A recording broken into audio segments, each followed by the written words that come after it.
இன்றே டவுன்லோட் செய்து உங்கள் ஃபேவரட் ஷோக்களை என்ஜாய் பண்ணுங்க. வெட்டுக்கிளி, சொல்லுங்க மைனி. கஸ்டமர் வந்திருக்காரு பாரு, என்ன வேணும்னு கேளு. கஸ்டமரா? இல்லை, ஆறுல இந்த டிக்கெட்டுகள்லாம் உள்ள விட்டது. அண்ணே, இன்னைக்கு ஸ்கூல் லீவுன்னு வீட்ல இருந்தா போர் அடிக்குதுன்னு அதான் நானும் வியாபாரத்துக்கு வந்தேன். எனக்கு இன்னைக்கு கிளினிக் லீவு. அண்ணே, இன்னைக்கு எனக்கும் ஸ்கூல் லீவுண்ணே.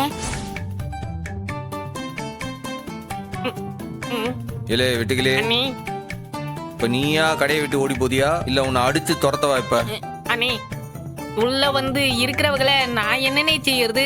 வெளியே போன்னு பத்தி விடவா முடியும்? இல்லை, கடைக்கு வர கஸ்டமரை விட உள்ள நிக்கிறவ ஜாஸ்தியா இருக்காவ. கடை விளங்குமா? அது எப்படி இல்ல எல்லாருக்கும் ஒட்டுக்கா லீவ் விட்டாவ? இவங்க எல்லாருக்கும் முதல்ல செய்வினை செஞ்சு அமிச்சாதான் சரியாகும் போல இருக்கு. இல்ல கிளம்புங்க. இல்ல டாக்டர், நீ கிளம்பு.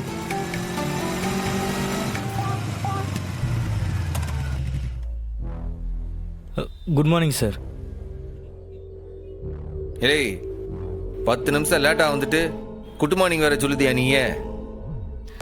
பாத்தீங்களா, முதல் டெஸ்டே நீங்க ஃபெயில். 10 நிமிஷம் லேட். சோ உங்க அப்ளிகேஷன் ரிஜெக்டட். நீங்க அப்படியே கிளம்பலாம், போங்க.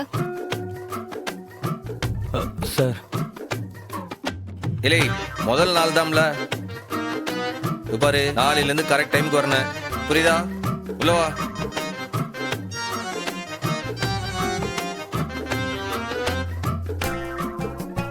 அது எப்படி? டெஸ்ட்ல ஃபெயில்னா ஃபெயில் தானே? இல்லை, ஆட்டத்துல முத பந்து எப்பயும் சாமிக்கு தான்ல.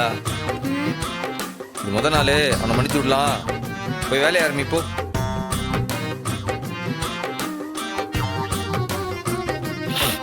இல்லை வெட்டிக்கலே, அண்ணி, முதல்ல அவனுக்கு சோப்பு பேரு அது விலை எல்லாம் என்னென்னு சொல்லு. 5 நிமிஷத்துல நான் கேட்பேன். எல்லாம் டாண்டு வெள்ளையோட சொல்லணும். 5 நிமிஷத்துலயானே? அட நீ வேற. அண்ணன் எனக்கெல்லாம் 1 நிமிஷம் தான் கொடுத்தாரு. அதுலயே நான் சொல்லி போட்டேன். உனக்கு 5 நிமிஷம் அதிகம். நீ வா. இதுக்குதான் பள்ளிக்கூடம் போய் படிக்கணும்ன்றது.